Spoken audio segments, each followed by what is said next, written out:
I am also indebted to the historic contributions of community leaders and athletes such as Jesse Owens, whose talent, commitment, and perseverance broke racial barriers and laid the groundwork for the successful careers of so many African Americans in athletics and beyond. Read between the lines. Michael Jordan's rebranding deserves applause. Colin, good read or bad read? Bad read. Listen, he wrote a check. He's not Gandhi. We all know the story here. It's fairly transparent. Never going to criticize anybody who writes a check. That's fine, as long as you don't ask me to compare him philanthropically to Bill Gates. If you want to say Jordan gave money, little late, but gave money, I'm okay with that, and I'm happy for it. But if you're going to ask questions, and I have to start comparing, because that's what we do in sports, he has never been committed. This feels like some level of PR for a guy with a net worth of over $1 billion. Again, we all know money helps. It helps impoverished countries. Just don't ask me to compare him from an emotionally committed philanthropic angle to the all-timers. I don't think anyone's doing that, right, Whitlock? It's a bad read, because I see this as total marketing. Listen, Michael Jordan's worth $1 billion.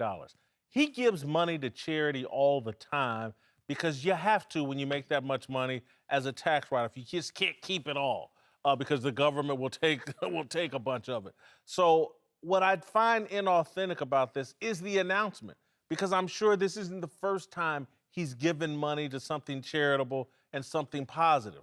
The other part, too, of that is Michael Jordan is doing all of these really, really safe things. I'm going to give money to the police, and I'm going to give money to people that are watching the police, the NAACP Defense Fund.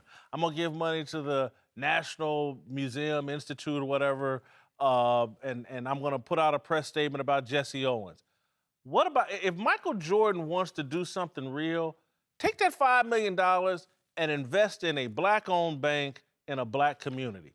That would be something real. That would be something Jim Brown, Bill Russell, Kareem Abdul-Jabbar, that's what they were about in the 60s, the Black Economic Union or whatever. And so, again, this is Mike being savvy about his PR and following LeBron James's lead and the pressure that LeBron James and Carmelo Well, why have are put we on criticizing him for that? For following LeBron's lead? Our job, too safe. the media is similar to the IRS. We're not built, okay? We're built to audit. We're not built to be liked. I think it's going to be called the MJ Sports Wing. That was one of the things I heard. So it's all about branding.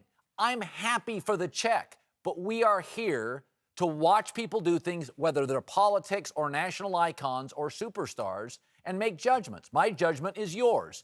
The check is great. It feels somewhat inauthentic. What if he's evolving just as he did as a player in Chicago and as a GM when he was a disaster in D.C.? What if he's evolving as a person and now giving more back to the community? Look, listen. Well, give it where their people are hurting. The museums ain't where people are hurting. Give the money in Chicago where there's so much violence in the urban community. Remember, Michael played in Chicago and was right there. Give the money there and help the educational process there with young people or people involved with trying to stop or slow the violence in Chicago. I'm saying, do it in a real fashion. This seems inauthentic. This seems very safe. It feels like a check, not time or commitment, and that is part of philanthropic gestures, too.